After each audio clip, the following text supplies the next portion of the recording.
Something finally came of that strange statue that has been laying in my field. Ever since I uncovered it several weeks ago while plowing my fields, it has just been lying there. I was afraid I was going to have to plant around it because it's much too big and heavy for me to move on my own, and I wouldn't know where to take it, even if I could.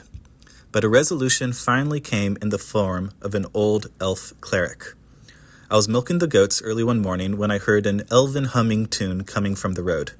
When elves, particularly high elves, hum in their language, it creates almost a sort of symphony with multiple parts playing at once. Whereas when I hum, it's just the one off-key tune.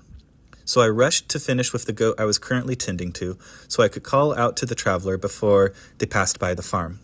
But I needn't have rushed, because when I exited my barn, I saw that the elf was standing at my gate, waiting to be invited in. He introduced himself to me as Skyleth, a traditional elven name that you don't hear much these days anymore. He's old, even for an elf. Looks like a human in their 60s, which, translated to elf, must be centuries old. He told me that word had reached him of the statue and he was interested in seeing it. On our walk from the gate to the field, Skyleth shared with me that he was part of an old holy order of elves and that one of the letters I had sent out about the statue had eventually made its way to him.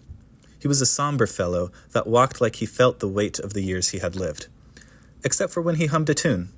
When our conversation lulled, he would begin to hum and his posture would straighten almost imperceptibly. He would gain a slight bounce in his step, and he seemed to shed a century of age. I've never seen or heard anything like it. When we arrived at the statue, he seemed to be overcome with emotion. He placed both hands over his heart and looked to the sky, smiling and taking in the sunlight. Turns out this statue has been missing for nearly a millennia and had faded mostly into myth, but Skyleth's order still remembered and spoke of it. When I asked if he had a plan for taking it away, he simply smiled at me and raised a long finger to his lips, inviting me to be quiet and watch. He then began to sing in a deep, guttural, throaty voice. The language reminded me of Elvish. Maybe it has roots in Elvish, or more likely, Elvish has roots in this language.